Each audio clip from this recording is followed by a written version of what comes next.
Hey there, and welcome to Win Stupid Prizes, the show where we ask the questions... Avast ye! Welcome to Take Stupid Prizes, the show where I'll be asking the questions. Right, rude. And the question I have today is... Hang on a minute, well, you've forgotten to introduce us, my guy.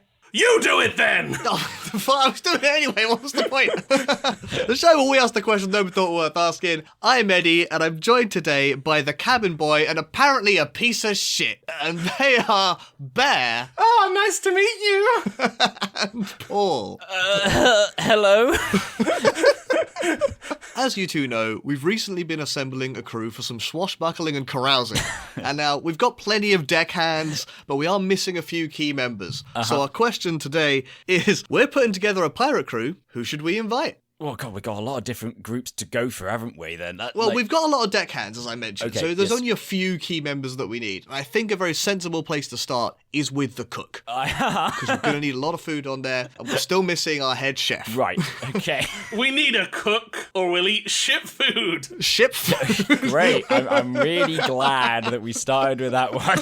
Alright, look, guys, I'm going to be hiring for this chef position. I'm in charge of this, but you guys are going to have to bring me some ideas. Okay, we need someone with ocean experience, food making experience, and of course we're a pirate crew, we need an enterprising attitude. Yeah, makes sense. So I think we need Mr. Krabs, the SpongeBob extraordinaire. You're not bringing his head chef, SpongeBob. You're being the businessman. I mean, SpongeBob is just good at flipping burgers. But he's so fucking good at flipping burgers. Mr. Krabs invented the Krabby Patty. He can Yeah. get people like SpongeBob and Squidward. He does have the Krabby Patty secret formula. Do you think he'd share that with us? I think he'd cook it for us in okay. exchange for a share of the plunder. It is very clear here that Bear is definitely playing to the judge here because he's defined the number one capitalist in SpongeBob SquarePants. The other thing, I think SpongeBob's not as good a choice because I don't think he'd be on board for all the crime in the same way, and I think he'd find comical ways to mess it up. You're right. Whereas Mr. Krabs would have 100%, as long as we could be offering a good share. If we're taking good prizes, Krabs is on our side. He also does come with his own weaponry. Yeah, he's got big claws. We don't need to give him a cutlass or anything. He's got his pincers there and ready. True, but I think there is an episode of SpongeBob where he is good at sword fighting as well. I don't remember specifically, but I feel like that comes up. The thing, he's funny. Right, okay, right. Oh, he's hilarious. Shit Yeah. But it's all right. He's funny. He's not a shit cook. He invented the crab. SpongeBob can only fly because Mr. Krabs crabbed. Great. I see. You're mixing your metaphors, but the intention is good. The other thing, the air he brings to the crew is legitimately what we need. Which the air is? Well, he's got, the voice, he's got the attitude, he fits in a pirate crew. He brings legitimacy to our plundering. Because that's what we needed from the cook, was legitimacy. Surely we could have found From legitimacy in another role. From the CEO down, we need everyone to share our ethos. Okay, right. I would enter an entirely different tact on this one. So, Mr. Krabs, let's just see, he might be a good chef. That's fair enough. But the thing that he probably does deal with more is fresh produce. And I think we need to do something which can sustain food for a long period of time. Okay. And quite frankly, I think the only person that can save us here is Captain Birdseye with his fish fingers. You sure he's not going to be mad that he's not the captain? Maybe. We might have mutiny. However, at least we'll survive based on frozen produce for a lot longer than requiring fresh produce to be brought in. I love the idea that, we get him on, and, he's fine with it for a while, but every time someone comes down and says, Mr. Birdseye, sir, you'll be serving up a meal, he just gradually gets angrier. Captain Birdseye to you. And soon it'll be Captain again. It'll be Captain Birdseye. But, we'll lay the sort of the onset of scurvy with frozen vegetables. Yeah, sure, he probably has them. I don't know. And fish fingers. The diet's not very varied, but I think ultimately... There's a heavy reliance on frozen food, which typically requires a freezer for one. Yeah, we're not pirates anymore, we're just sticking in the Arctic Circle. And also breaded substances to go around stuff as well. But I think, genuinely, the horrible hardtack, if you crumble it down, is probably a perfectly fine breading. perfect. We just need hardtack and a freezer. But I'd rather eat a Krabby Patty. We gotta get the crabs. So I guess it crabs? depends on where we're plundering at the time. Yes, the crab. I don't know what he puts in a Krabby Patty. You saying Krabby Patties are made of crab? Well, what the fuck else is it? By Mr. Krabs? Now I mention it, that feels bad. I mean, I wouldn't put it past him.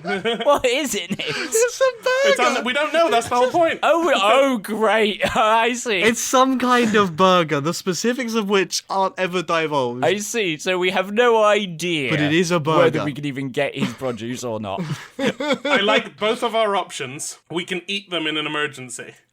I guess, yes, you're right. Because of the fish fingers and the crab. Yes, I guess. Oh, right, you think Captain Birdseye's fingers themselves are fish fingers? Fish. Interesting theory. I don't think Bear knows who Captain Birdseye is. I just think his fingers are made of fish, probably, underneath the gloves.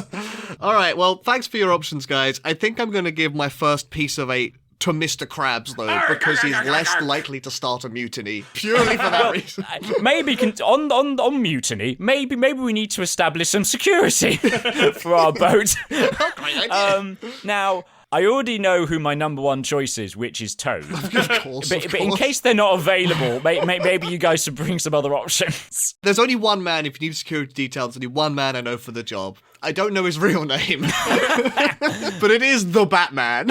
Okay. Do you say you don't know his real Wayne? What are you talking What? about? No, I just said I don't know his real name. All right, yeah. What do you mean, Wayne? What are you talking about? I mean the Batman. Nothing to do with Wayne. Okay, so... Batman, right? Great at hand-to-hand combat. Pirate ships, a lot of close quarters. That's going to be great for security detailing. He's very anti-killing people. He always just knocks them out and takes them to jail, i.e. the brig. Okay, So we're not going to lose the crew. He's just going to teach them a lesson, and they'll be all right after they've done their time. And he's got gadgets. Great. Hides in the shadows. Up the bird's nest, for example, where there aren't any shadows, but don't worry about that. Just constantly crouching in the bird nest at night. Yep, drops down on top of some nefarious characters, chucks them in the brig. They do a night in the brig. Not a problem thereafter. Still got a full complement of crew. All of our enemies have a reputation of him as this scary guy who just shows up. All of the crew just see him crawling into the space between the barrels, setting up hours ahead and just waiting there. Yeah. People bring him like a biscuit or a tea in his hiding spot. He's like, thank you. I am the knight. Thank you. This is actually that usually security is there to be like a big presence, as in like a bouncer usually has to be sort of like a large dominating figure. Whereas we've got someone that just hides in the shadows, so it's like it's the fear that he might be there instead of that you can see him. It's like, well, he could be here. Batman operates on fear. He spent a lot of time rigging and adjusting a flag in the shape of a bat so it's always in front of the moon. Like doing maths so he can calculate where the other ship will see it from and putting it into the right position. I think fear is going to be a much better anti-mutiny device than intimidation. And Batman could do both. So I agree on one thing, and yeah, he doesn't kill people, but he does have a habit of dramatically maiming people. I think there's going to be lots of instances of people being dropped from the crow's nest. But that's part of what being a pirate is, right? And their knees going through their ribcage. And mostly I'm expecting this person to be fighting our enemies and then just sticking up for us when there's trouble. Oh, when you said security detail, I kind of assumed it was more of an internal affair. But Batman is also good at fighting enemies. Don't get that wrong. Well, the other thing is he's not going to care about the plunder because he's already a billionaire playboy. So really, he's probably just doing it for the optics of hey, we need a Batman as a pirate series. I've also realised that he'd be so much better if we were in the Arctic Circle and I'd picked Captain Birdseye, because then we'd constantly be fighting the Penguin. Fuck off. That's the wrong direction. You're right. Batman's so ready to fight the Penguin, a polar bear comes up and he's just like, I don't know what to do. Guys, you take this one. Guys. You're right, we need a gun to fight a polar bear, and Batman's just like, I can't help you. Good thing I didn't pick Captain Birdseye then, so we don't need to be in the Arctic Circle. However, if you did have the Adam West Batman, he would have his anti-polar bear spray to hand. His Batman polar bear repellent spray. Now, the only other issue with Batman is if we're playing cards, which we often do at sea, right? Some gambling. Yeah, of course. No games that use the Joker can be played because he'll run in and just rip up the card or throw a bat-shaped plate at it. He just spends his free time carving bat shapes out of cannonballs. Cannonballs. Okay, so we've now got a mentally deranged Batman. But Bear, who are you bringing? Well, you mentioned Toad, and I think Toad is from a continuity of some people with actually great pirate experience, and that is King Bowser Koopa himself. Okay. He is a scary-ass motherfucker in his own right, as well as being a silly lad. He's like the perfect crew member, because he can, like, breathe fire, roar, and sit on people. But then when you're on the crew with him, you'll absolutely prank him and he'll be fine with it. I can also see another mutiny in hand. Breathe fire, one of the greatest strengths on a wooden pirate ship. But, like, Bowser, he does consider himself the king, so there's probably a certain amount of, like, playing along with that. But he's also perfect. Like, he does join in adventures when he needs to, whenever there's, like, a reason. Like, he's not afraid of being a little goofy. I just also this also other side thing of just being like, just randomly, just like, I need to make a detour. Like, what are you doing? Just be docking port, and just randomly picks up this woman in a pink dress. It's like, we're taking this person with us, and it's like, what? Every time we land to do, like, business with whichever government we're pretending to fight under, he always steals the governor's daughter. Sake. I was thinking a real problem that Bowser's going to have is his obsession with peaches, because pirate ships notoriously don't have many fruit on, and we've picked Mr. Krabs as our chef. We'll just sail in the Caribbean, we'll have tons of fruit. Limes all the way down. But, okay, listen. Bowser has a lot of experience with this kind of thing. He's got big pirate-looking airships. He's used to running in this kind of crew. He's used to firing giant cannons. Admittedly, they self-aim to some degree, but, like, cannons are more about quantity than quality anyway, so... We just have to really tell him not to breathe fire except at the cannons on our ship. Like, he can jump across to their ship and breathe fire. We really need to get that under control. Yeah, that is really dangerous. Just shove a toad in his mouth. Right, so I'm just on the assumption that Toad's not available. I'm just going to point that one out there. I think in a game for the act of trying to avoid mutiny, it seems to be a running theme here. I'm going to have to go with the Batman for our head of security detail. But if we have enough different people trying to mutiny, they'll never do it. I guess I have to deal with that later. If everyone wants to be the captain, no one is going to mutiny to get them to be the captain. It's all good. I mean, I can take away your Mr. Krabs win if you want. No, we've got Mr. Krabs, we've got Batman. Now, of course, the third important member of the crew is the first mate. Yeah. So we need someone we can trust to get shit done. Like, the captain's not always available, the captain's sometimes busy, sometimes the captain is off, like, stealing pearls or being cursed or whatever. First mate just needs to have our back and get it done. Who we got? So, I think Magneto is a really, really competent example to this here. Oh, because he can just pull all the gold out of their ships. Yes, gold, that famously magnetic magic. Right, okay. Putting your understanding of ferrous materials behind, Magneto is accustomed to running an organization in terms of he's got the delegation and understanding bit. Oh no, we've got another mutiny on our hands. Moving on from that, he's accustomed to, a wide range of unique individuals, a wide set of skills. He's quite an old man now, but he also has to be aware of the more younger crew members and the things that they want and how that's going to change, and beat the shit out of them until they follow what he says. He's not afraid of crime either, which helps, as long as it's selfish. A pro I will point out for Magneto is that though he can't grab all of the gold, he can grab other people's, like, swords and guns. Or the cannonballs. That'll be pretty good. Isn't that Which great? makes mutiny really easy for him. Oh, yeah. Look, at some point, we need to just accept that, like, there's going to be a mutiny. Someone's going to start. But listen, okay, assuming that we have the power of taking people's weapons away on the crew, well, all the other people trying to fight us are just going to have to use wooden stakes? Yeah, I guess so. just need to make sure none of our options are a vampire, then, I guess. Yeah, the only way they can fight us is wood and ramming their ship into us. Like, that sounds pretty good. Yeah. So have that scene at the end of First Class where he's just holding all of the missiles, except it's cannonballs. So I think Magneto's pretty good. I think you've gone the wrong direction with this, Paul. I think you need someone who's more dependable, more reliable, and would never go against you, never kick up a mutiny. I'm talking about the best neighbor ever, Ned Flanders. Okay, then. He's all of the above. He's dependable. He's reliable. He will let you borrow anything and never really ask for it back. And he looks sexy in a setting-appropriate costume. Okay. It's like he's wearing nothing at all.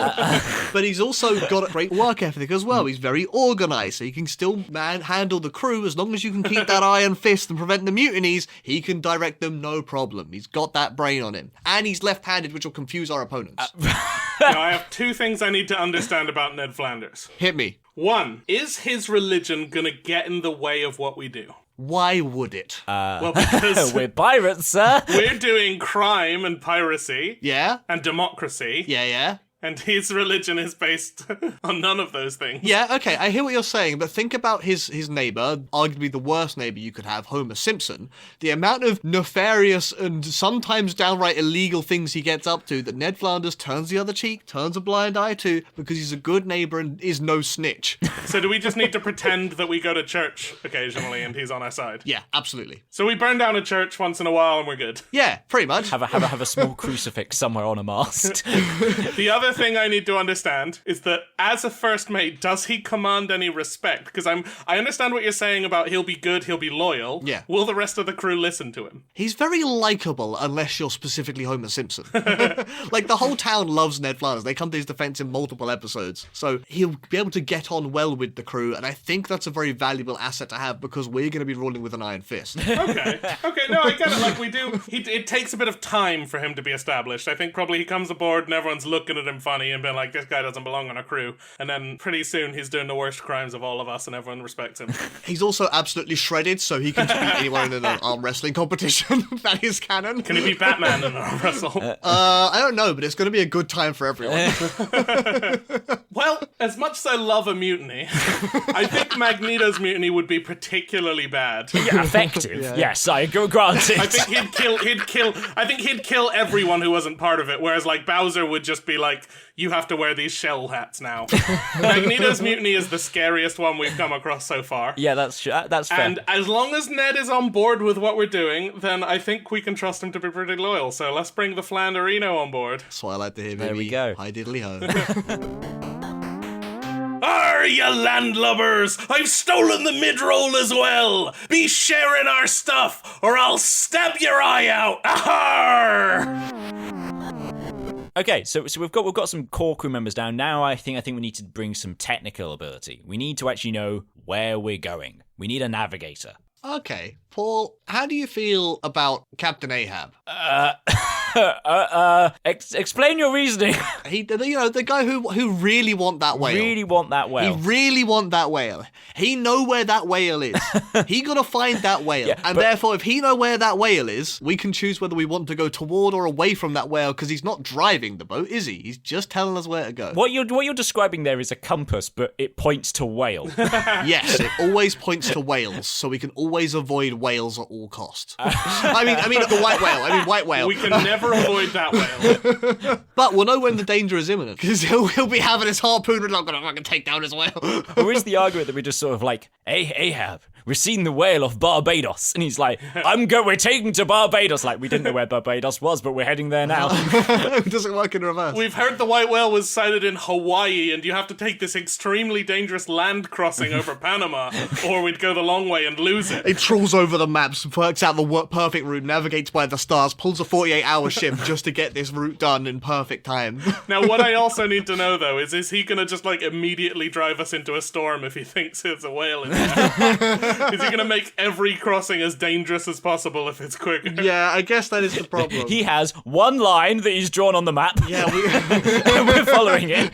Yeah, we're like, hey, look, there's a prize, and he sails us, and he just keeps going past. He's like, it's not a whale. An island made of gold. There's no whale there. Off we go. We're just getting ready to board. We fire our harpoon ropes into the other ship, and then he just keeps going. We just start pulling the ship along with us. To be fair, he's the navigator. He isn't the person that's at the helm or anything else. He's just the navigator. Right, but I think as soon as, like, if we're not going the way he wants, does he, like, drop down and knock out the helmsman and just start driving? He might do that. If he sees the whale, he'll wrestle the wheel from the helmsman. Now, I think Ahab, he's got a lot of sea experience as well. He's good in that regard, but I think my concern with him is that he's utterly unhinged. It means that even though he's a captain, he's unlikely to be able to rally the people around him for a mutiny. It is so a good probably point. okay there. It is another captain captain, isn't it? Another captain. Yep, he's unhinged, so no one's going to follow him. I don't know, like, if they want to kill whales. We end up with a whaling crew instead of a pirate crew. It's like, how did this happen? Mr. Krabs is down with it because we suddenly find out what the secret ingredient is. No, Mr. Krabs... Actually, that's terrible because isn't his daughter a whale? Oh, God. His daughter's a whale. He's God. very against it. No, only his daughter. He wouldn't, there's one whale he can't harm. Right, okay, great. Yeah, okay, fair enough. Okay, at some point in the episode, Pearl finds out about it and guilts him into stopping. Yeah. Right, okay. Bet, what are you bringing to the table?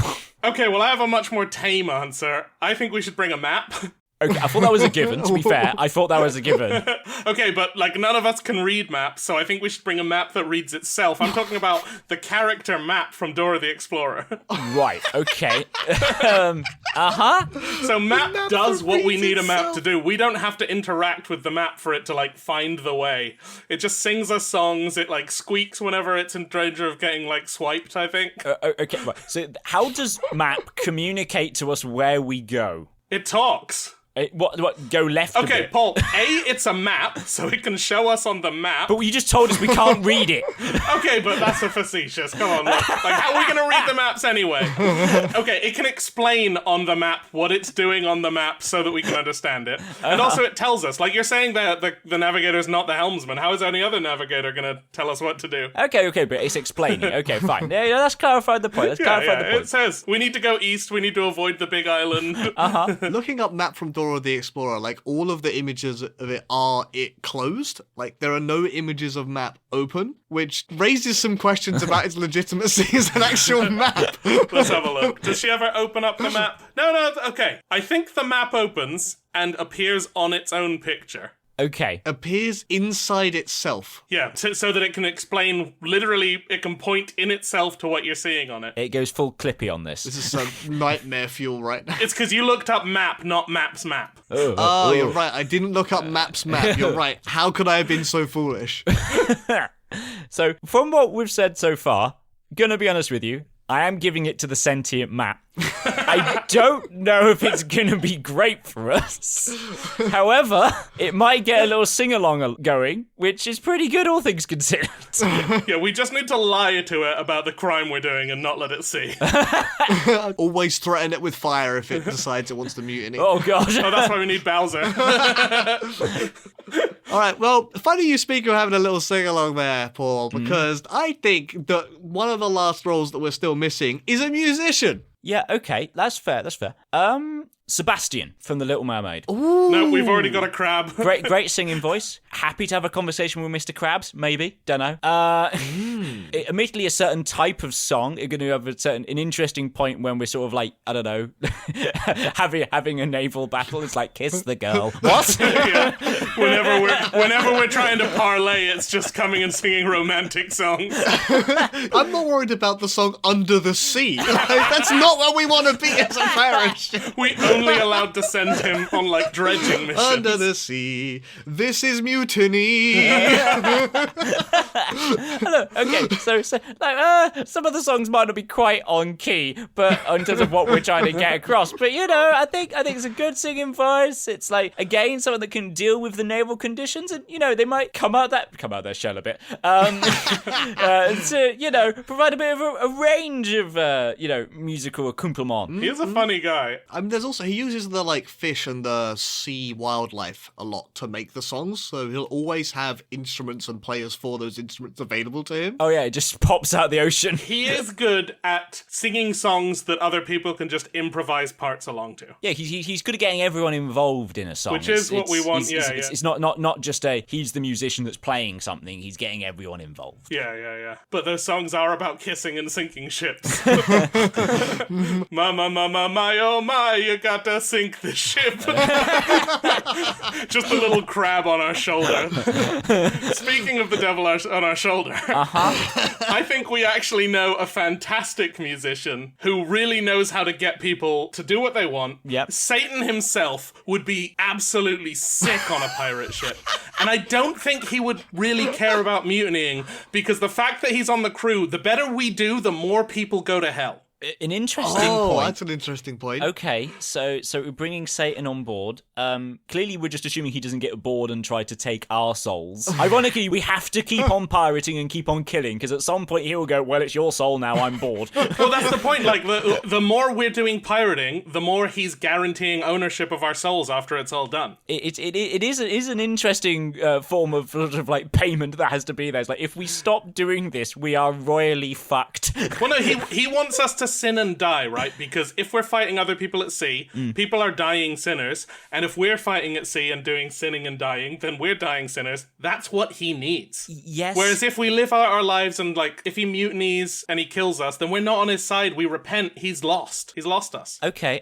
Interesting point. Okay, so let's go back onto the musical bit here. He's got a certain style. He is the absolute best musician we've ever heard. Oh shit, that's Yeah, true. but he doesn't necessarily get everyone involved. He's a solo performer. He shreds. I'm not rejecting that, but I don't think that's true. Like, when he battles Johnny, the first thing he does is get a band of demons to join in. He knows about the importance of the group. Okay, so we're bringing demons onto the boat now as well. Not a singing fish. We're gonna go with a demon. I'm not saying he's bringing demons on. I'm saying we can see from the fact that he can get demons to join in that he knows how to choreograph and, like, sing a harmony song and have different parts together. Okay. His job is to inspire the crew through music and convince them to do the crimes real good. I think our goals align perfectly, and he's so good at that, and he's so hot. Okay, right, that was the bit you were... Okay, so I think it's still a one-tonal music direction. Well, a lot of sea shanties are. Okay, no, that's a fair point. Also, I just think it's absolutely fire for our reputation to be like, the devil himself sings along with them, like rides their ship and sings. They're so bad, as in a good way. They're so good at being bad. They're so evil that the devil himself rides with them and doesn't even do the evil bits. I must admit, as a marketing campaign, yes, it does bring a certain gravitas. I'll give you that. Oh, I like that. I think purely for musical style, I'm gonna have to give it to the devil. There we go. Yeah, we're a heavy metal pirate crew. Okay. Also, we can't have 2 sentient crabs as part of our crew. Then we become the crab pirates. We prevented enough mutinies. I'm sure it'll be all right. We don't want our whole thing to be crabs, so we need to keep it very... Yeah, true. One Krabs is enough. Okay, I think we're almost ready to wrap up. We just need the most important part of the crew, the thing that really defines us, the thing that sets us apart. Yep, top dog, I got you. We need a good figurehead. What? Wait, hang on. We need something on the front of our boat that absolutely rocks. Right, okay. No, not rocks. Everyone has, like, all these, like, sexy or, like, super important figures on the front. I think it would be better if there were a couple of, like, banterous curmudgeons, is how I'm going to describe it. Statler and Waldorf from the Muppets, baby. They've already done that. They literally did that in Muppet Treasure Island. Like, that's Wait, not what? your No, idea. they've stolen it from me. No, but think about Kermit as the captain. It'd be so good. Tim Curry is the cook. Yeah, Tim Curry's just there. Yeah. Whoever that boy is the main character boy. Wait, hang on. You tell them, did they do that as well? Collection of tools. Right, while you think up an emergency idea. Please save me. Okay, yeah, we need something with gravitas. So, King Kong. Because everyone would be surprised by a big ape, maybe? That does help with our land crossings. Yes, we'll help with the land crossings, definitely. He's just tied to the prow. He just walks out with the ship on his back. You could have picked any giant monster that can swim or lives in the ocean. But Eddie, if you remember on last episode, Paul said that he was going to put a shark on the Empire State Building, so now he's put the King Kong in the ocean. Oh, the sequel I never knew we needed. Yeah, okay. Jaws would have been a better suggestion, but I've made my bed. I'm going to sit with it. No, King Kong's flawless. King Kong. But, like, there's so many giant monsters that live in the ocean. We've got Godzilla, we've got Cthulhu, but no, King Kong. Yeah, but King Kong, like, if you haven't watched some of the more recent films, does have experience of standing on top of a battleship with an axe. We don't want him on the ship, we want him under the ship. Well, just swinging. On the front of the ship. Swinging off the prow. Our ship has had to get much bigger, by the way. We just see his head and he's just paddling along as we sail, right? Like, his head is just poking out under the prow. Just desperately trying not to drown. Most of the underdeck of the boat is now just where King Kong is. He's slotted into the boat. Oh, we should have had Magneto, because we said our only weakness basically is people ramming into us. Yeah. If we had King Kong, he'd just grab their ship and push him away because he doesn't want to get hit. The perfect combo. Well, you're the one that picked the first mate there, so that's on you. Yeah, well, I still don't want to die by Magneto, so... Right, so Edge, you got to beat Big Ape, and I think you're going to have a rough time of it, so who have you thought of in the last 2 minutes? Nah, mate, I got absolutely nailed this. Rather than an old curmudgeon, we're just going for one of the wittiest people you can think of. Of course, Peter Griffin. Fuck off. Hey, Lois, remember that time I became a figurehead? Just loosely tied on in, damaged clothing, roped onto the front of the prow. We are going to crash into the jetty so many times. If we get in danger, we can just do a cutaway gag and appear on the other side of the danger without problem. Yeah, but the cutaway would take way too long. We'd run out of supplies in the meantime. Well, maybe, but we'd be out of the danger, though. I like just him narrating everything we're coming up across and explaining it as we go. Yep, explaining the joke every time. God, this would be horrendous. But every time you see something new, Peter Griffin here, land ho! Now that means the word land comes so from... annoying. And I'm using ho not in the offensive sense. Fucking hell. Paul loves it. I fucking hate it. Paul, his chin is balls. Tell me I'm wrong. Disgusting. Absolutely disgusting. I appear to be tied to the front of a ship, Are you Lois. telling me that wouldn't make a marvelous figurehead, just a cartoon dad? I think that would be a funny joke in Family Guy. But I don't want it for our ship. The mistake with your sentence was you said joke in Family.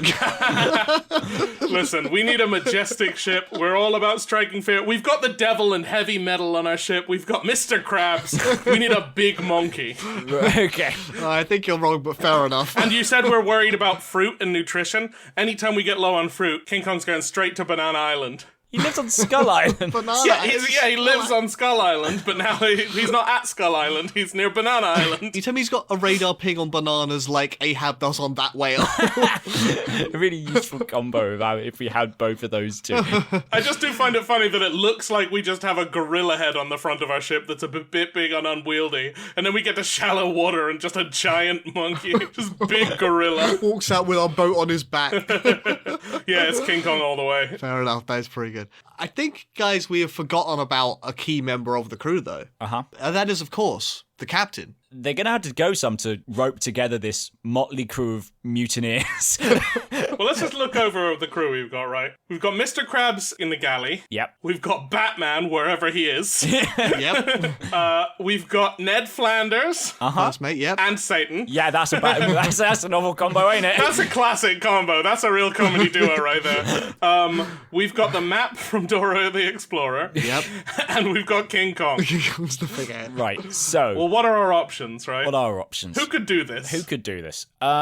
Kermit the Frog. No one's thought of that before. Wait, no, I said that. So, I think Bob the Builder. Interesting. He is accustomed to managing a team, a wide variety of different skills and abilities. Yep. Does inspire people to fix He things. does inspire people. Also has a sing-along as well.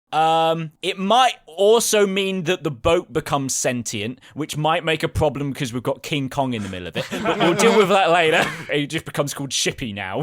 Sentient boats. I think Bob the Builder generally a really good idea, apart from the era that we're clearly pirating in is the 1600s. And he's so reliant on large modern construction vehicles that I'm concerned that he'll try and bring a crane onto our wooden ship and just go through it. To be fair, of all of the things you said, a crane is probably the thing that they would have actually had at that point. On the docks. Or on a boat. You can have cranes on boats. But not a crane with the footprint of a building. That's what he uses. Okay, a dump truck or whatever. Yeah, okay, a JCB. I'll give you that. We're going to try and bring a JCB. Yeah, bulldozers, all that. He's literally, I can't leave my friends behind. What kind of captain would I be? And he brings every single vehicle onto the ship. And a sentient cement mixer. We replace all of our food stocks with petrol. If we had Magneto, he could just prevent their weight by lifting them up, but we didn't get Magnetos. Really, really drained Magneto. Yeah, and then it'd throw them at us. Yeah, that's true. Okay, so here's the thing. You do need a good relationship between the captain and the navigator, and I think that would go quite well. No, yeah, What that's with a the map point. from Dora the Explorer. I think, however, he would struggle dealing with the Batman. I don't think he had any concept of what to do. That is true. But he doesn't need to. Batman's independent. It'll be all right. You said we need people who can bring a team together, right? Uh-huh, yeah. And from the same sort of space as the map, I think we've got a really good option in Barney the Dinosaur as the captain. Because, like, his whole shtick is bringing people together with all of their differences. He unites them and he lets them know we are on the crew. Yayo, yayo. He's basically One Piece. Our crew is entirely replaced by children. No, there's other dinosaurs. There's all sorts of different creatures. I think when you've got crabs and devils and giant monkeys on board and sentient maps, That's a good point. character like Barney is so comfortable stepping in being like, we've got this, guys. I love you. You love me. Let's not start a mutiny. We're going to go kill that guy and take his money. Oh, take his money? That's bad. Why is he going to start a mutiny? He's the captain. No, let's not start a mutiny. Oh, right. Yeah. I think maybe even with, like, Magneto, Barney might put him in a place where he's okay. Because Barney's clearly a mutant freak out for himself. He's a big purple dinosaur. Out for himself. I just have this distinct sort of image of just sort of every morning he's got the whole crew sat down to have breakfast and just like the sort of cultist chant. I love you, you love me, don't fucking mutiny. King Kong shows up next with a boat saying, Captain, we need you. And he like kicks the kids out of the way, puts on an eye patch, pulls out his cutlass and is like, away we go, boys. I'm ready. I don't know what part this is. The other thing he's got going for him is everyone we've got on the crew can see something they recognize in him. So we've got Mr. Krabs, right? He's a weird-looking cartoon character. We've got Batman. Well, Batman grew up in America watching kids' TV. That's like the one thing that reminds him of his childhood when he had parents. What are you talking about? We don't know who Batman is. So yeah, Ned Flanders, well, we know he doesn't have parents. That's the one thing he talks about. You're right. He always shouts, I am the knight without parents. I'm an orphan! I am the orphan knight, not the dark You should knight. never mess with me. Ned Flanders, they have the same sort of outward principles. The map, they both come from that sort of children's space. Yeah. Barney knows how to keep the map comfortable with all the crime. Yeah. Satan made Barney, so we don't even need to worry about Barney's here because of Satan. He's doing the work. Yep. And King Kong does a lot of work. You know, he's colleagues with Godzilla, and they have a lot of respect. So I think there's a familiarity from that makes King Kong more able to relate to Barney than we would expect. They are both giant animals. Okay, jolly good. It's interesting that you've gone down a route where you tried to relate to every character. I'm going to go down a completely different route. We've got such a mishmash crew. I think we need someone who can handle a And mishmash. try and alienate every character. No. We need someone who can bring together a mishmash ragtag. And I'm going to go for Captain Price from the Call of Duty series. Is that the guy who made all those kids' toys? No, that's Fisher Price. Captain Fisher Price, my guy. Because if he's a fisher, he can help keep us stocked on food. He probably has a first name. I don't know what it is, though. Anyway, no, but It's Captain. You just said it's Captain. he's in the military, so he's good at fighting. He's good Yep. at bringing a team together. He's Yep. capable of handling loss as well Yep. as like Yep. insurrection. In some of the games, he legitimately gets betrayed by his entire like organization or his superior, Yep. and he quashes that. So it'd be great in a mutiny situation, of which we might have a few still. And bonus, his fruit killing skills are remarkable. Knife the melon. I'm just trying to understand, when you say he continuously gets betrayed, Not continuously, in a couple of games. is that a good thing that he handles it, or is it a bad thing that it keeps happening? No. I see what you're saying. It doesn't happen to him directly. Like someone above him makes a plan, and he just happens to be the one that has to deal with the fallout. It's top down betrayal, not bottom up Okay, betrayal. so he's a good middle manager. He's a fantastic middle manager So why isn't he the first mate? because he's great at leading a team, not at being the second-hand man. He's got a great second-hand man. Gaz is top boy. Should have brought him as first. No, I won first mate. Shut up. To be fair, if in doubt, he does have a lot of experience being inside a gulag, so if you did shove him in the brig, it wouldn't be that bad. That's true. Even if he gets mutinied, he can find his way out. He'll be and all right. Take back over. All right. In true pirate style, guys, rather than picking a specific winner, one of us here, I think we should all get a vote. Okay. Yeah, no, we all need to vote for the pirate king. I mean, the captain. Yeah. The captain. Yeah. Yeah. We'll all write them down individually and reveal them, well, not simultaneously because of the audio medium. Yeah. Yep, go on. Okay, Paul, you ready? I vote for myself. I vote for myself. Oh, I voted for Elizabeth Swann, like that Pirates of the Caribbean. As with any good pirate democracy-based ship, we have 3 co-captains, which is me, Paul, and Elizabeth Swann. Yay. Really shot myself in the foot here. You're not even on the crew, Eddie. I guess, can I be the cabin boy? I know I said it was you guys. Hey. Yeah, but you also have to be the piece of shit. The role became available. The role did become available. And of course, I'm handing out pieces of 8, or more specifically, I've cut an after 8 into 8 little chunks, and I'm going to hand out one of those to each one of our victors. Absolutely delicious. 8 bites and all's right. Actually, there's a reason why you didn't want to be captain. You don't like mint. Hey! I've also realised we had 6 categories and 3 captains, so there's 9 winners for 8 pieces of after 8. Someone's going to get stabbed. Have fun with that one, guys! I stab Paul immediately. And then I feed him the after 8 and stab someone else. You're starting the mutiny after all our trouble avoiding it. No, it's not a mutiny. It's just we're pirates. We gotta have a bit of stabbing here and there. Guys, we forgot to hire a doctor. We didn't even consider that in the setup. Didn't even think about a medic. Everyone's a doctor on a pirate ship. No, specifically not on a pirate ship. I don't think the listeners could do any better than that. Thanks for listening, Anonymous Data Point. I know everyone tells you this, but as a tiny independent outlet, we really do need your support. So if you've enjoyed this stupid episode, please subscribe on whichever platform you're listening on. If you're feeling extra generous, you could rate and review us on Apple and Spotify. 5 stars, please. Or more importantly, you could recommend this show to a friend. Regardless of whether you do any of that, we really appreciate your listenership, and we look forward to seeing you in the next episode. Well, you'll see us anyway. I mean, not see, exactly. Nah, you get the idea.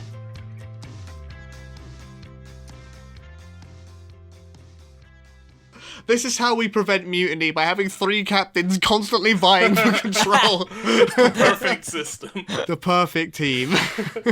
Yeah, well, let's figure out. I think I would have the loyalty. Of King Kong and Satan. Paul, you'd have the loyalty of Ned Flanders and Batman. And Elizabeth Swann would have the others. What, Mr. Krabs and the map? Yeah, that's who Keira Knightley will get on best. Who's Keira Knightley? No further questions, Your Honor. Batman. Batman was secretly Keira Knightley all along.